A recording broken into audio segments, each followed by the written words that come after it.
سلام، وقتتون بخیر. خب میخوایم یه بار دیگه سایه زدن رو تمرین کنیم، ولی خب روی حجم کره، یعنی روی دایره که تبدیل بشه به یه حجم کره. قبل از اینکه سایه بزنیم یه نکته رو در مورد سایه ها بهتون بگم. زیر کاغذی که میخواین سایه بزنید حتما یه چند تا برگه دیگه بذارید، چون باعث میشه که سایه هایی که ایجاد میکنید نرم تر بشه. الان زیر دست من مقوایی که هست یه مقوای بافت داره، واسه همون یکم سایه هایی که میزنم زیاد نرم نمیشه، چون باعث میشه که بافت اون مقوا بیفته روی کارم.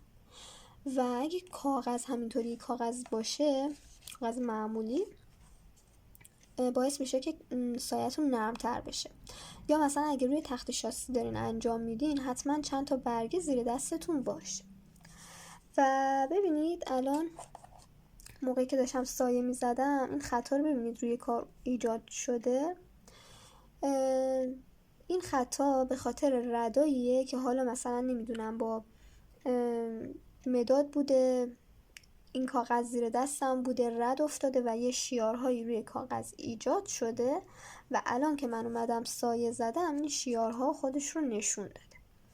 حالا کاغذ اب نداره، ولی بعدن که روی مقوا بخواین انجام بدین از مقواتون خیلی باید مراقبت کنید که همچین ایرادی مشکلی براش پیش نیاد، چون به همین طور که میبینید وقتی خواسته باشین روی مقوا سایه‌ای بزنید و یه همچین شکلی ایجاد بشه نمیشه اون شکل رو، اون مشکل رو پوشون، چون شیار ایجاد شده و رفته داخل و اون داخل رو ما خب نمیتونیم سایه بزنیم و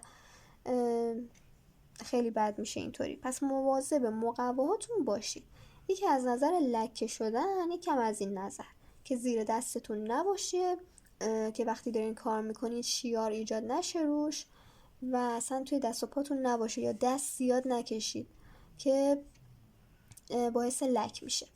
کاغذم همینطوریه. کاغذم وقتی خب اگه حتما دستتون عرق میکنه زیر دستتون یک کاغذ دیگه، یه پارچه چیزی بذارید که اون عرق دستتون به کاغذ منتقل نشه و باعث چروک خب کاغذتون میشه.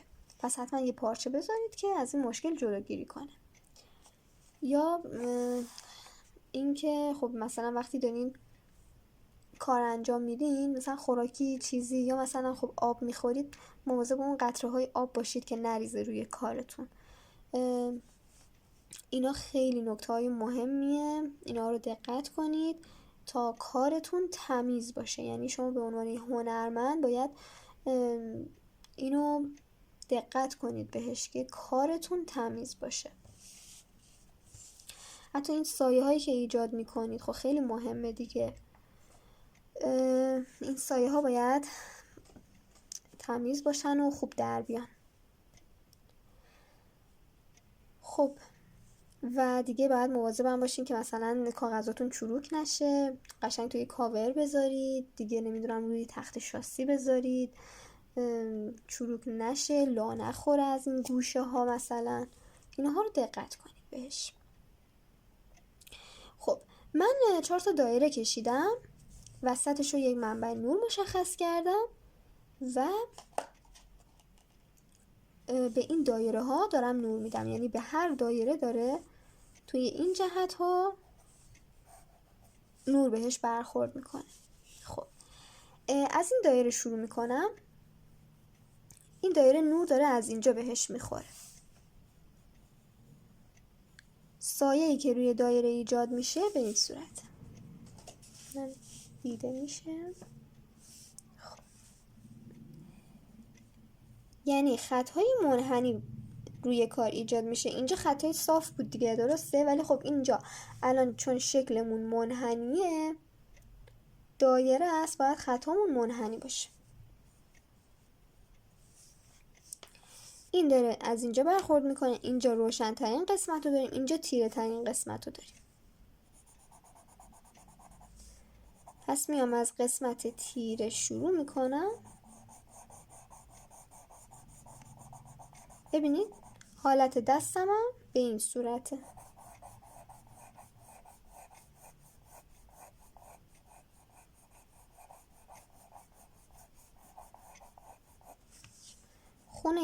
اول رو تیره تیره میکنیم چون هیچ نوری بهش نمیخوره.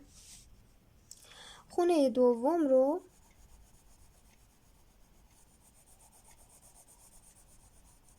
به همون حالت منحنی سایه میزنیم. یکم فشار دستمون کم، ولی به بعد دیگه کم کم بیشتر میشه و کنترل میکنیم این تیرگی رو. یه تیرگی شدید نمیذاریم به این صورت و مرزی که ایجاد میکنه رو باید از بین ببریم. یعنی توی اون قسمت این تیرگی و این تیرگی جدیدی که میذاریم باید کار کنیم تا مرزش از بین بره. ببینید مثلا الان اینجا من یه تیرگی اضافه میکنم،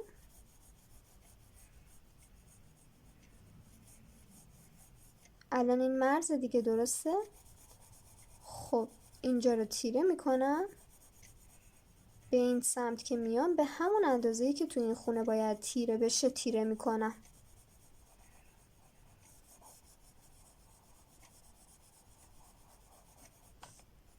خونه بعدی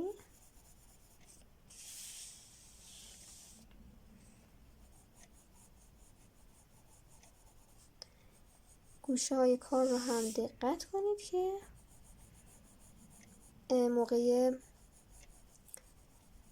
سایه زدن از کار نزنه بیرون، یا پاک کنید اگه زد بیرون که مرتب و تمیز باشه. خب همینطور که داریم به این سمت نور نزدیک میشیم، ببینید اینجا رو دارم دیگه چرخشی کار میکنم و فشار دستم خیلی کم میشه. اینجا که یکم مرز افتاده برمیگردم و سایش رو اصلاح میکنم. ببینید همه اینا داره با دست انجام میشه، یعنی نه ما از محوکن استفاده میکنیم، نه از دستمال کاغذی استفاده میکنیم، نه از قلمو یا براش استفاده میکنیم، از هیچی. فقط با دست خودمون باید این سایه نرم و ملایم رو ایجاد کنیم.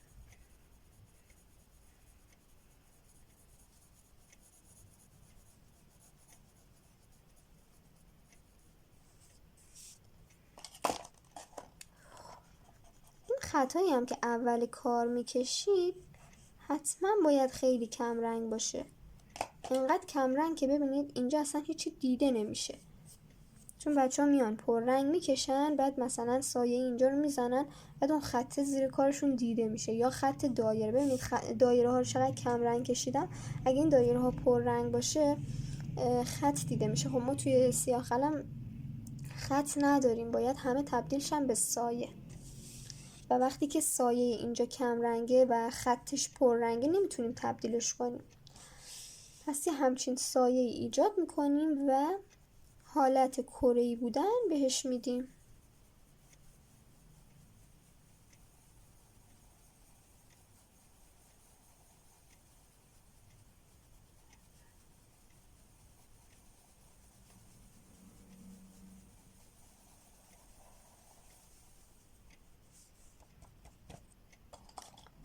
یکم خط افتاد، ببینید اگرم خط افتاد تو کارتون با پاک کن، سرشو حتما تمیز میکنید، میکشید کنار کاغذتون سرش تمیز شه و حالت ضربه‌ای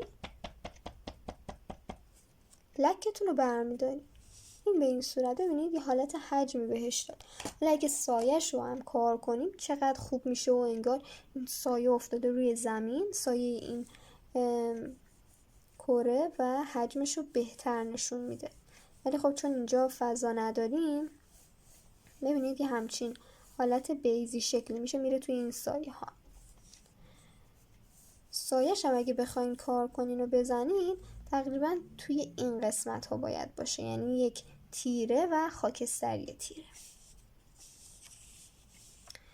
خب اینم کار میکنم براتون. این دوتای دیگه هم تقریبا مثل همینه، ولی خب باید تمرین کنید، یعنی همینطوری تمرین کنید، هم اینجا بکشید. شما بیشتر تمرین کنید اینو، یعنی دایره ها رو تعدادش رو زیاد انجام بدید. وقتی که اینجا هستش و اینطوری داره به کار برخورد میکنه، بذارید اینو براتون انجام بدم چون این حالت اوریبه. این اگه بخوام انجام بدم تقریبا مثل همین میشه ولی به این سمت، درسته؟ ولی خب اوریبو بهتون بگم که اوریبو تمرین کنید.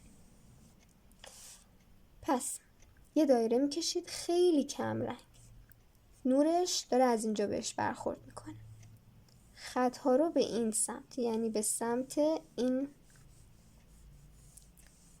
نوری که داره میتابه مشخص میکنیم، حالت نیم دایره دیگه. ولی خب وقتی که زیاد تمرین کردین دیگه این نیم دایره ها رو، اصلا این خط ها رو دیگه لازم نیست بکشینی، حالت فرضی در نظر بگیرید و اون سایش رو بزنید. و یه نکته خیلی خیلی مهم دیگه، اینجا الان من اونقدر تیرگی نداشتم که بخوام این کار رو انجام بدم.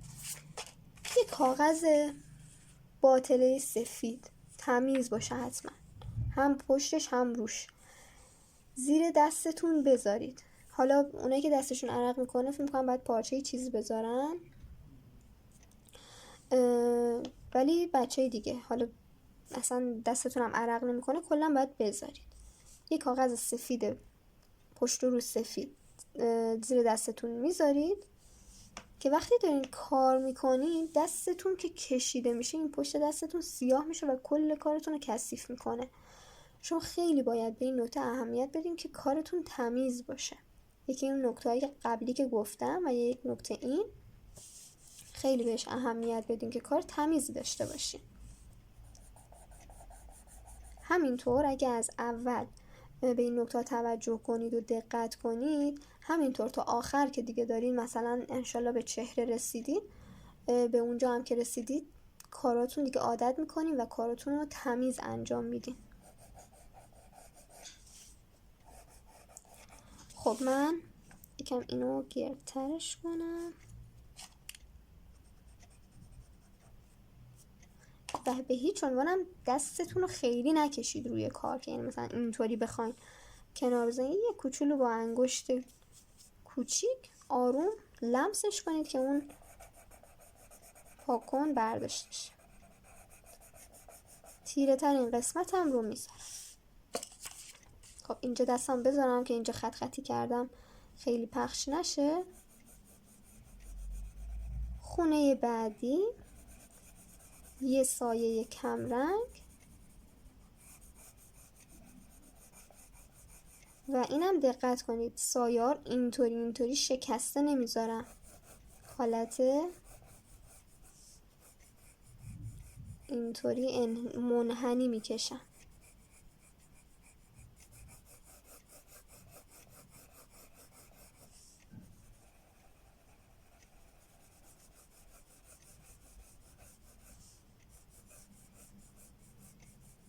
من یکم با سرعت انجام میدم ولی شما حتما آروم انجام بدین، سرعتی انجام ندین که اینطوری بزنید بیرون و اطراف کارتون کثیف شه. ببینید اینجا احساس میکنم مرز ایجاد شده، اینو درستش میکنم.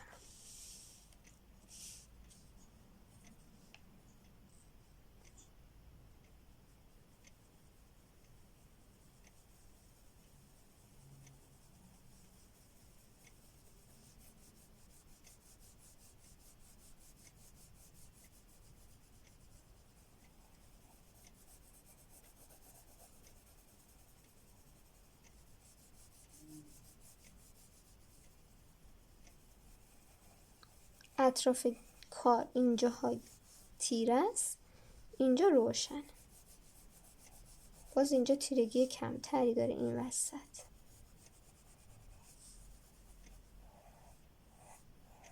اینا رو اگه دقت کنید داریم حالت فرضی میکشیم دیگه، ولی خب اگه توی عکس و کارهای دیگه دقت کنید یه انعکاس نوری توی این دایره ها میفته که مثلا این قسمت روشنه، یعنی باید اینجا تیره میشه، این وسط یکم روشنه، باز اینجا یه تیرگی میاد، یک روشنی منعکس میشه توی کار. ولی خب ما اینو نیاوردیم تو کار. ببینید به این صورت همه این دایره ها باید به همین صورت کار بشه. یه دایره دیگه هم اینجا باشه. پس اینو حتما انجام بدین. خونه های تا 16 تایی، یعنی باید حد اکثر تا 16 تایی انجام بدید، اصلا کم نباشه. من اینجا دارم کم انجام میدم براتون، شما تعداد خاکستریاتون رو زیاد کنید. این دوتا رو انجام میدین، این 16 تایی رو انجام میدین. اینا رو دقت کنید که اشتباه ها رو تکرار نکنید و یک منبع نور وسط مشخص میکنید. 8 دایره میکشید، بعد بهش منبع نور میدید و به این صورت این دایره ها رو تبدیل به کره میکنید. به این صورت تمرین کنید تا سایه ها رو خوب یاد بگیرید.